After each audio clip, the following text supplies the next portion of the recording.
Mais uma vez o tema da demonologia tomando conta do cinema, dos jornais, da mídia de modo geral. O Papa Francisco, no próprio site Vatican News, reexplica essa existência do mal que aí está para tentar destruir o ser humano, confundir o ser humano. Tudo aquilo que o Evangelho já disse, o Papa reafirma. Hollywood recém lançou o filme O Exorcista do Papa, que é o exorcista lá do Vaticano, um filme baseado em fatos reais, que conta um pouco da história do exorcista Padre Gabriele Amorth.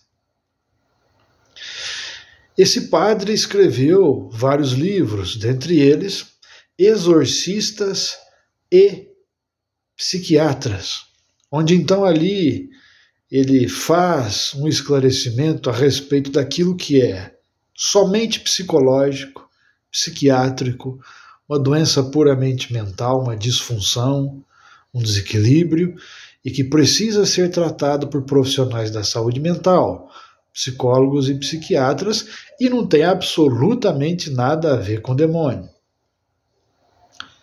Mas também ele esclarece aos psiquiatras e psicólogos, neste livro, o que são os fenômenos ocasionados por uma obsessão, que é a aproximação do mal já confundindo a mente de um ser humano. E a possessão propriamente dita, quando o demônio, o diabo, possui realmente uma pessoa que fica para os outros irreconhecível, desfigurada, despersonalizada. Eu já falei isso daqui em outros vídeos. O que nos faz recordar de um outro sacerdote que ficou bastante conhecido no Brasil, o padre Oscar González Quevedo, um jesuíta espanhol, que escreveu Antes que os demônios voltem. O padre Quevedo, neste livro, até questiona a ação do diabo no mundo. Ele vai dizer que força não do nosso mundo, agindo em nosso mundo, somente Deus. Então ele acredita que todos os fenômenos, até aqueles fenômenos atribuídos aos demônios, uma força imensa, falar línguas, prever algumas coisas, aversão a objetos sagrados, para o padre Quevedo, tudo isso é explicado pela parapsicologia.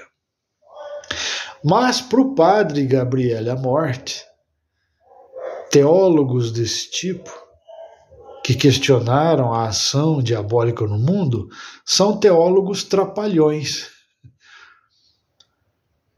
Quiseram retirar a superstição da fé, mas acabaram matando com a fé e até desvalorizando a vinda de Cristo para a terra. Se Jesus veio para desfazer as obras do inimigo, se o inimigo não existe, então Jesus veio fazer o quê?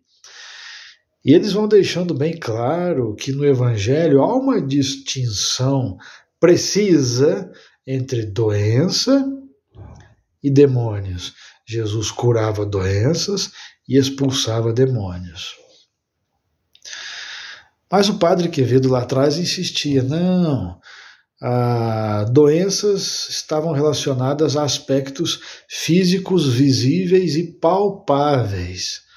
Demônios eram atribuídos àqueles transtornos psíquicos não visíveis e não palpáveis. Como eles não conheciam psicologia nem psiquiatria e não era nada visível, né? Então, demônios. Para o padre Quevedo seria um recurso de linguagem, um instrumento de linguagem na verdade revelando um desconhecimento das ciências psicológicas. Bom, o padre Gabriele relata alguns fenômenos bem estranhos. Por exemplo, ele diz que ao exorcizar algumas pessoas, a pessoa vomita pregos e cacos de vidro. Espera lá. O organismo humano não produz pregos nem cacos de vidro. Se essa pessoa vomitou pregos e cacos de vidro, é porque engoliu. E por que engoliu? Uma pessoa normal sai por aí engolindo prego e caco de vidro? Claro que não, claro que é uma disfunção, claro que é um transtorno. Agora, se esse transtorno é só psíquico, ou se também é a oportunização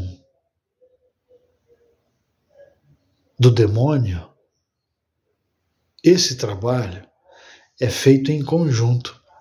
Esse é o cuidado que o padre Gabriele tinha. Ele dizia: eu jamais atendo um caso que chega até a mim, que disseram que a pessoa está obsediada ou possessa, sem antes ter passado pelo psicólogo ou psiquiatra.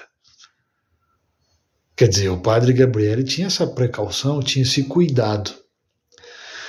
Porque só o psicólogo e o psiquiatra, após uma avaliação, ver que o que está acontecendo ali de grave não tem nada de extraordinário, então cuida com a ciência.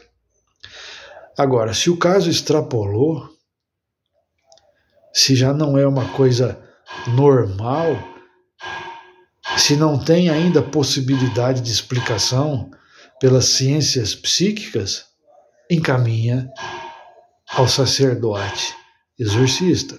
É um trabalho em conjunto. Ninguém está brincando dessas pessoas que eu estou falando.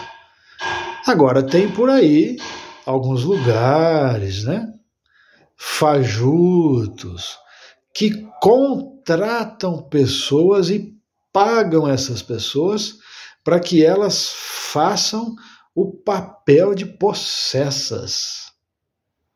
É um teatrinho fajuto, todo mundo percebe. É uma pena que isso acontece. Mas devemos sim levar a sério, porque estamos lidando com a realidade espiritual.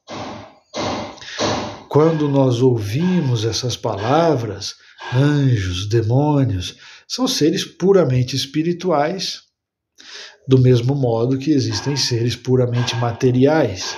Uma pedra é um ser bruto, um planeta, um satélite, né? São seres brutos, materiais. Anjos e demônios são seres puramente espirituais. O ser humano é matéria, espírito, corpo, alma. A alma humana, ela é imaterial, ela é de natureza espiritual. Então entra nessa dimensão de possibilidade de contato com o que a religião chama de anjos e demônios. Por mais que tenha um certo entretenimento hollywoodiano, tem uma mensagem, tem algo de real. Não vamos brincar com isso não. Vamos dar a devida atenção e buscarmos os profissionais corretos, os sacerdotes sérios, de uma igreja séria, e os psicólogos juntamente aos psiquiatras.